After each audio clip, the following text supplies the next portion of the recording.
Imagine a world where the most sophisticated military intelligence apparatus of its era, one that meticulously tracked every rivet on enemy landing craft, utterly failed to comprehend the true nature of its adversary's resolve. Picture the scene, late 1943, stretching into the pivotal spring of 1944. In a dimly lit, smoke-filled room in Berlin, high-ranking Abwehr officers hunched over grainy aerial photographs. Their focus was absolute, almost surgical. They catalogued the growing armada of invasion vessels accumulating in British ports, each hull a silent testament to the impending storm. The urgency was palpable, a cold knot in the gut of every analyst. General Alfred Jodl, chief of the operations staff of the OKW, reviewed countless reports, each detailing the precise number of LSTs and LCTs, the logistical nightmare of men and materiel poised across the channel. These were the hard facts, the undeniable truths of war. Yet even as they counted the ships, they were blind to a phenomenon that would prove far more impactful than any single division: the vibrant, often raucous presence of American women visiting these very camps with concerts. This wasn't just a minor oversight. It was a profound misinterpretation, a conceptual chasm that separated two worldviews. German intelligence, honed by decades of rigid military doctrine and a deep-seated belief in quantifiable strength, simply couldn't process an intangible like morale as a strategic asset. They saw only the physical, the material, the cold logic of steel and manpower. Their spies on the ground in occupied Europe, and even covert agents attempting to infiltrate Allied territory, dutifully reported on troop movements, equipment staging, and logistical bottlenecks. But when their reports occasionally mentioned American women, actresses, singers, comedians, performing for thousands of GIs, these observations were often relegated to footnotes, dismissed as mere cultural curiosities, irrelevant to the grim calculus of war. How could a song or a dance possibly influence the outcome of the largest invasion in history? For the German High Command, it was an absurdity, a distraction from the real business of measuring firepower and tactical formations. This rigid adherence to a doctrine that couldn't account for the human element created a critical blind spot. While the Abwehr meticulously analyzed photographs of landing craft accumulating in British harbors, calculating potential invasion timelines with chilling accuracy, they were missing the deeper psychological currents at play. The United Service Organizations, or USO, brought a slice of home, a tangible connection to the lives these soldiers were fighting to protect, right into the heart of the war zone. These were not just entertainers. They were emissaries of a national spirit, a constant, vivid reminder of why they were there. The sight of a familiar face, the sound of a popular tune, the genuine laughter echoing through a makeshift camp stage in late 1943, fortified a fighting spirit that no amount of statistical analysis could ever quantify. This cultural phenomenon, so alien to the German mindset, was dismissed as insignificant, almost frivolous. The German strategic mind, steeped in a tradition of military precision and a focus on overwhelming material advantage, simply had no framework for understanding the profound impact of sustained morale on a fighting force. They understood discipline, yes. They understood fear and coercion. But the idea that a collective sense of purpose, reinforced by the simple act of shared entertainment and a connection to home, could translate into battlefield tenacity was beyond their intellectual grasp. Their intelligence reports, while incredibly detailed in some areas, consistently filtered out anything that didn't fit their preconceived notions of military strength. When agents reported on these concerts for the troops, the information was often met with bewilderment or outright disdain at the highest levels of the Wehrmacht and the Abwehr.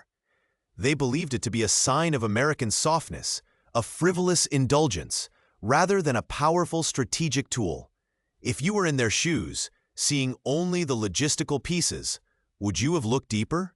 Tell me what you think in the comments below. This wasn't a failure of data collection. It was a failure of imagination, a product of deep-seated ideological bias. The German command, particularly under the influence of Nazi ideology, harbored a contempt for what they perceived as the decadent, soft culture of the Western democracies. This prejudice acted as a powerful filter, preventing them from recognizing a fundamental truth about the nature of total war, that the human spirit, bolstered by authentic emotional connections, can be as formidable as any tank division. They saw the American GIs, often young and less rigidly disciplined than their own forces, and underestimated them, failing to grasp the resilience forged not just in training, but in shared moments of joy, camaraderie, and a profound sense of national identity. The cultural chasm was too wide for their intelligence apparatus to bridge, despite the raw data often being right in front of them. Nos próximos 28 minutos, você vai ver exatamente como isso aconteceu e por que ainda importa. The disconnect wasn't accidental. It was systemic, woven into the very fabric of Germany's strategic thought. For generations, the Prussian military tradition, which heavily influenced the Wehrmacht, emphasized precision, discipline, and quantifiable power. Every tank, every troop movement, every logistical supply line was a measurable variable in their grim equation of warfare. Intelligence, under this doctrine, sought concrete assets, troop strengths, weapon specifications, fortifications. This analytical lens, sharpened over centuries, became a blindfold when confronted with an enemy whose strength derived from less tangible sources. The Abwehr, Germany's primary military intelligence service, was a formidable organization, renowned for its meticulous collection of data, yet its interpretive framework was fatally narrow. Their agents, operating across occupied territories and neutral nations, were trained to identify specific threats, not cultural nuances.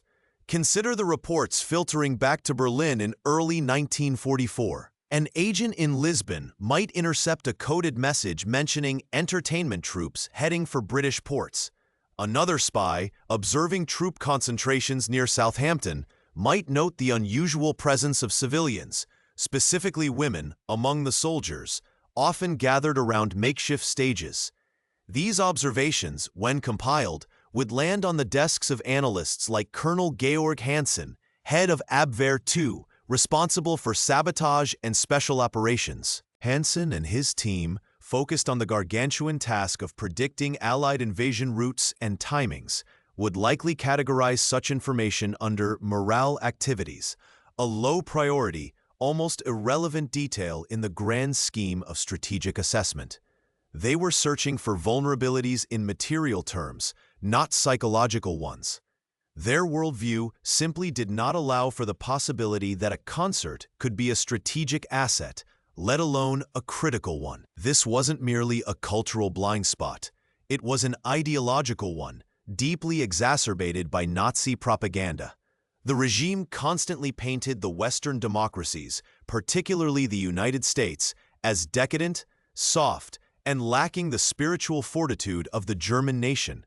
American soldiers were often depicted as pampered and undisciplined, their fighting spirit supposedly reliant on material comforts rather than inner strength.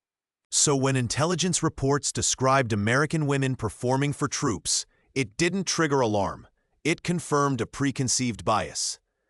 It reinforced the idea that the Americans were weak, indulging in frivolous distractions while the serious business of war was fought by superior forces.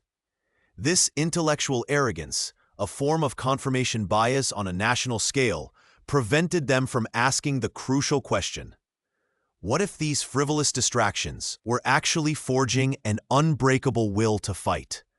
The psychological infrastructure of the American military, built on a volunteer spirit and a connection to home, was fundamentally different from the conscript armies of Europe. The USO, established in 1941, was a direct response to this unique American ethos. By 1943, its operations were sprawling, with thousands of entertainers and volunteers reaching millions of servicemen. These were not just isolated events. They were a continuous, pervasive effort to sustain morale, delivering a potent emotional payload that transcended mere entertainment. German intelligence, however, lacked the conceptual tools to measure such an impact. How do you quantify the feeling of a young soldier, thousands of miles from home, hearing a familiar song or seeing a friendly face, reminding him exactly what he was fighting for? Their analytical models had no variable for homesickness alleviated or purpose reaffirmed. The intelligence failures weren't about a lack of data, but a profound misinterpretation of the data that was available. German agents, often skilled and brave, sent back what they saw. But the interpretive filter in Berlin was so strong, so rigid, that anything outside the established strategic paradigm was either ignored or twisted to fit existing prejudices. This wasn't just a mistake in judgment. It was a fundamental flaw in their entire intelligence doctrine, a strategic Achilles heel they couldn't even perceive. They were looking for the enemy's weaknesses in steel and logistics, while the true strength was being forged in song and shared laughter. If you were in their shoes, seeing only the logistical pieces, would you have looked deeper? Tell me what you think in the comments below. The very human element they dismissed as irrelevant was in fact a force multiplier of immense power, a secret weapon hidden in plain sight. A German military doctrine, forged in the crucible of Prussian tradition, prioritized quantifiable metrics above all else. They excelled at measuring divisions, calculating logistical supply chains, and assessing the destructive power of new weaponry. This rigid framework, while efficient for certain aspects of warfare, became a fatal liability when faced with an adversary whose strength was multifaceted, drawing deeply from its cultural identity. Their intelligence officers, like those operating under Admiral Wilhelm Canaris at the Abwehr, were brilliant at their craft of espionage and counter-espionage. Yet their very brilliance was constrained by the parameters of what they were trained to see. They sought weaknesses in steel, not in the spirit. Consider the reports arriving at Abwehr headquarters in Berlin. An agent in a neutral port city, perhaps Lisbon or Stockholm, might have intercepted communications mentioning the extensive travel plans of entertainers. Another operative, embedded near a major troop staging area in England, would observe thousands of American GIs, not just training, but also attending lively, often boisterous gatherings. These events, featuring well-known American stars, were not clandestine. They were openly advertised, even celebrated by the Allied press. Yet, when these observations were filtered through the German analytical lens, they were systematically downgraded. They were seen as trivialities, perhaps even evidence of American decadence, rather than a crucial pillar of resilience. How could a song by Bing Crosby or a joke by Bob Hope truly matter in the face of panzer divisions? At the highest echelons of the Wehrmacht, in strategic meetings where the fate of Europe hung in the balance, these cultural reports would be presented, if at all, as an afterthought. General Franz Halder, former chief of the Army General Staff, or his successors, would pore over maps, focusing on troop deployments, naval movements, and air superiority. The notion that the morale-boosting efforts of the United Service Organizations, or USO, could significantly impact the combat effectiveness of an entire invasion force was utterly alien. They understood the concept of esprit de corps within their own highly disciplined units, but they failed to recognize its organic bottom-up equivalent in a democratic army. This wasn't just an oversight, it was a profound misjudgment of the enemy's fundamental character. a failure to grasp the very soul of the American fighting man. While the German High Command dismissed the concerts, their attention was laser-focused on other, more tangible intelligence. They knew the precise number of Liberty ships being built in American shipyards, the output of Allied aircraft factories, and even the specific units being trained for amphibious assaults. The sheer volume of material data they processed was staggering. Yet, this meticulous accounting of physical assets blinded them to the qualitative human dimension. The Abwehr's Section 3, dedicated to military intelligence, was highly effective at gathering hard facts. But the interpretation of those facts was where the fatal flaw lay. They were looking for the enemy's Achilles heel in their supply lines, not in their spiritual fortitude, a concept they could barely conceive as a military factor. The cultural chasm between the two adversaries was not just wide, it was strategically decisive. For the Germans, war was a grim, brutal business, demanding total sacrifice and unwavering obedience. Any form of entertainment was a luxury, a distraction from the iron will required for victory. For the Americans, however, these concerts were not distractions. They were a vital connection to the very values they were fighting to defend: freedom, community, and a way of life. The USO shows, often held in muddy fields or cramped hangars, were potent symbols of national unity, reminding soldiers of the immense support back home. In 1944 alone, the USO staged over 293,000 performances worldwide, reaching millions of troops. This wasn't merely entertainment. It was a massive, sustained psychological operation, one that German intelligence completely failed to register as such.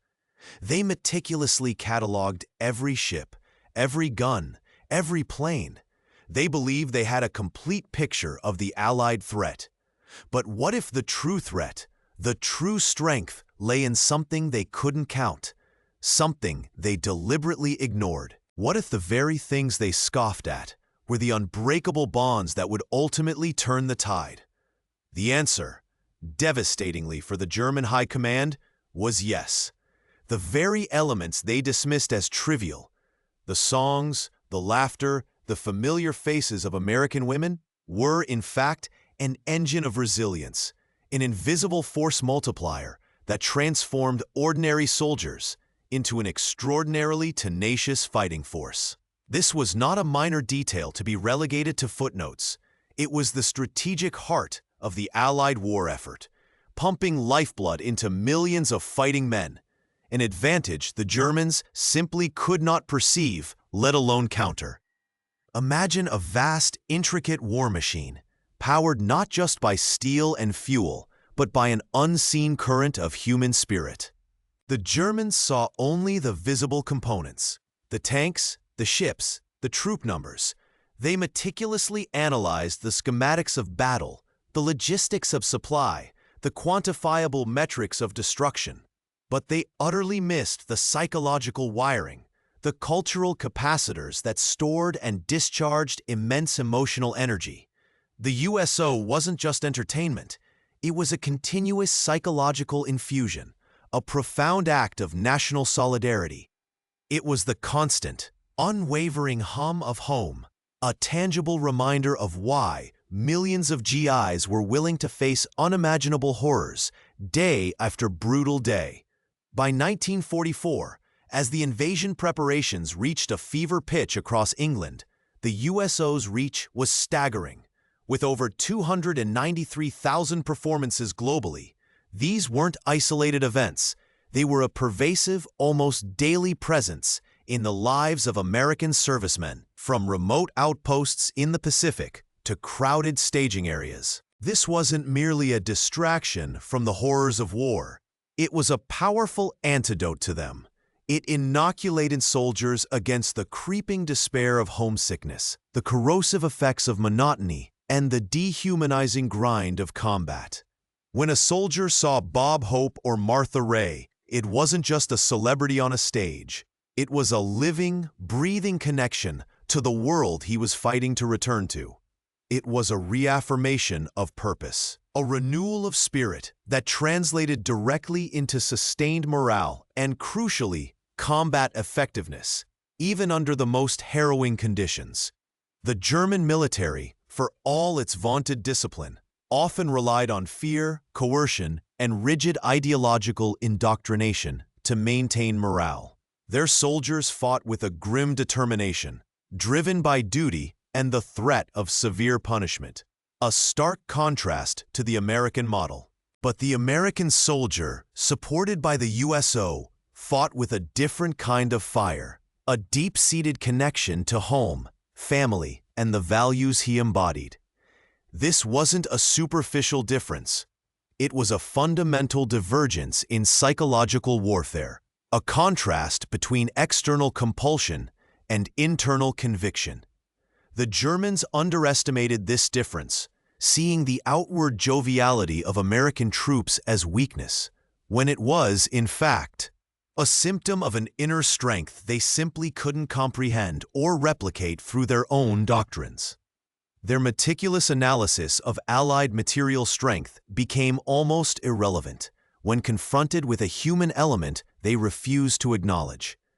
The very casualness, the apparent frivolity, that confirmed their biases about American decadence was actually a masterstroke of strategic resilience. It was a continuous, organic reinforcement of the belief that what they were fighting for was worth every sacrifice, every hardship endured. This wasn't about tanks versus concerts. It was about two fundamentally different approaches to the psychology of total war.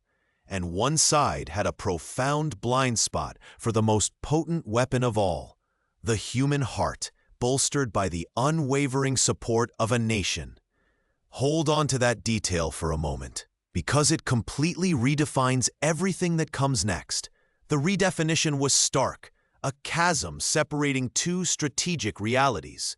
While German intelligence meticulously mapped out Allied logistics and troop dispositions for the impending invasion, their psychological blind spot meant they were preparing for an enemy that in crucial ways didn't exist. They anticipated a force driven primarily by material superiority and conventional military discipline, one that would buckle under sustained pressure or strategic setbacks. They failed to account for the deep wellspring of morale, the intrinsic motivation fueled by the USO, which allowed American GIs to endure hardships that would shatter a less psychologically resilient army. This wasn't merely a tactical oversight. It was a systemic misjudgment of human endurance, a critical variable left out of their complex equations, severely distorting their strategic outlook for the coming months of 1944. Consider the German defensive strategy for the Atlantic Wall. Field Marshal Erwin Rommel, tasked with fortifying the coast, focused relentlessly on concrete emplacements, minefields, and rapid counterattack divisions. His plans, brilliant in their logistical precision, assumed a finite capacity for suffering on the part of the invaders.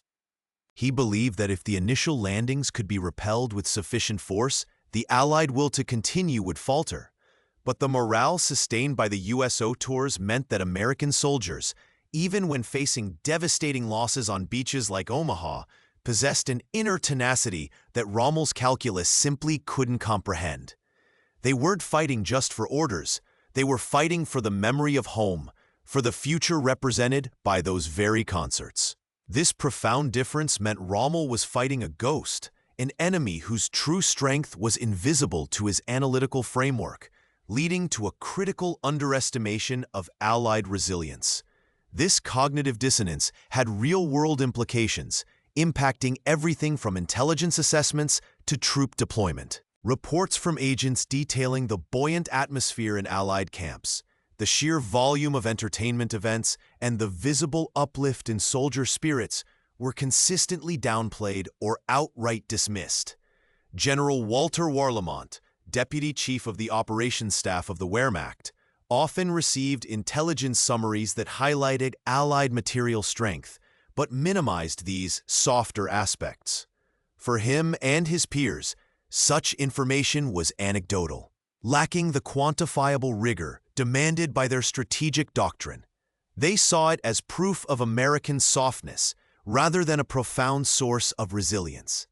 This self-reinforcing bias prevented any true understanding of the psychological robustness the Allies were cultivating, ultimately leading to flawed strategic assumptions about the endurance of the invading forces and their capacity to maintain operational tempo. The contrast with the German approach to morale was striking. While the Wehrmacht certainly fostered esprit de corps through rigorous training and ideological indoctrination, it often relied on a top-down, authoritarian model. Soldiers were expected to fight out of duty, fear of reprisal, and belief in the cause, often reinforced by a cult of personality around Hitler. But the USO provided a bottom-up surge of morale, a democratic expression of national unity and affection that resonated deeply with the American volunteer soldier. It wasn't about command, it was about connection. This subtle yet powerful distinction meant that even when German units faced overwhelming odds, their determination, while fierce, often lacked the deeply personal, almost familial drive that animated the Allied forces. In moments of extreme duress, that connection to home, reinforced by countless USO performances, often made the difference between holding the line and breaking, a factor that German commanders simply could not factor into their strategic equations. The Germans, trapped by their own rigid framework, missed the emerging paradigm of psychological warfare. They understood propaganda, certainly, but they failed to grasp the power of authentic morale building, the kind that didn't rely on manufactured narratives but on genuine human connection. By late 1943, as the pace of USO tours intensified, reaching over 3 million servicemen monthly, this became a pervasive, almost biological, part of the Allied war effort. It wasn't an add-on, it was integrated into the very fabric of soldier life, a constant reminder of the world they were fighting to protect. This continuous reinforcement of purpose, something the German intelligence apparatus couldn't measure or even conceptualize as a weapon, was quietly shaping the future of the war, one concert at a time. This profound psychological advantage, nurtured in thousands of makeshift venues, was something the German war machine, for all its terrifying efficiency, had no defense against. It redefined the very meaning of military strength, shifting it from purely material to deeply human. The true cost of this oversight wouldn't be tallied in tanks or planes, but in the unwavering resolve of an enemy they fundamentally misunderstood, creating a critical vulnerability in their own strategic defenses. The true cost of this oversight wasn't tallied in tanks or planes, but in the unwavering resolve of an enemy they fundamentally misunderstood, creating a critical vulnerability in their own strategic defenses. Back in those smoke-filled rooms in Berlin, where the Abwehr meticulously charted every Allied vessel, every troop movement, every logistical detail, they believed they had a complete picture of the enemy. They saw the formidable armada gathering, the sheer weight of American industrial power, the strategic genius of Allied command. But what they missed, what their rigid doctrine and ideological filters obscured, was the true engine of Allied resilience, the human heart, bolstered by the unwavering support of a nation. This wasn't just a single intelligence failure. It was a systemic breakdown in understanding the human dimension of war. It meant their strategic plans for defending the Atlantic Wall, for counterattacking after D-Day, were based on a fundamentally flawed premise about their opponent's endurance. They anticipated a breaking point that for the American soldier simply wasn't there. fortified by the invisible bonds of home and purpose that the USO tirelessly delivered. Rommel's fortifications, the panzer divisions held in reserve, the meticulous defensive preparations, all were designed to break an enemy defined by material limits, not by an indomitable spirit. That spirit, renewed and reinforced by the simple act of a concert, a joke, a familiar song, became an unquantifiable yet decisive advantage. The German High Command, for all its strategic brilliance, was fighting a ghost, an enemy whose true strength was invisible to their analytical framework, leading to a critical underestimation of Allied resilience. The impact of this miscalculation rippled through the entire German war effort, from intelligence assessments to troop deployments, from strategic planning to psychological operations. They continued to search for weaknesses in the Allied material supply, in their command structure, in their tactical execution, while the true strength lay in the morale of the individual soldier. This profound psychological advantage, nurtured in thousands of makeshift venues, was something the German war machine, for all its terrifying efficiency, had no defense against. It redefined the very meaning of military strength, shifting it from purely material to deeply human. This wasn't merely a tactical oversight. It was a systemic misjudgment of human endurance, a critical variable left out of their complex equations, severely distorting their strategic outlook for the coming months of 1944. The German spies, who diligently reported on everything from troop numbers to the quality of Allied equipment, were indeed surprised by American women visiting camps with concerts. But it wasn't the surprise of a new weapon or a secret strategy. It was the surprise of something so fundamentally alien to their worldview that it simply couldn't be processed as a threat. They saw frivolous entertainment. The Allies saw a vital lifeline. They saw a distraction. The soldiers saw a reason to fight. The enduring power of morale, of shared human experience, of a connection to home and purpose, proved to be an unstoppable force. A testament to the fact that even the most advanced intelligence systems can fail when they neglect the intangible, yet profound elements of human nature. Today, as we analyze conflicts and strategize for an uncertain future, the lesson of the German spies and the American women with concerts remains profoundly relevant. It reminds us that technology and material might, while crucial, are never the sole determinants of victory. The human spirit, its morale, its will to fight, its connection to purpose, these are the ultimate force multipliers, often overlooked, but always decisive. The true strength of a nation at war isn't just in its armaments, but in the unwavering heart of its people, a truth that echoes from the battlefields of 1944 to the challenges we face today.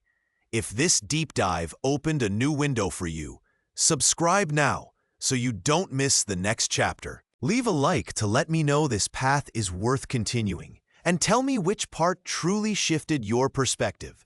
I'll be reading these ideas for the next one. And what if I told you about how cultural blind spots continue to shape modern intelligence failures, completing this story?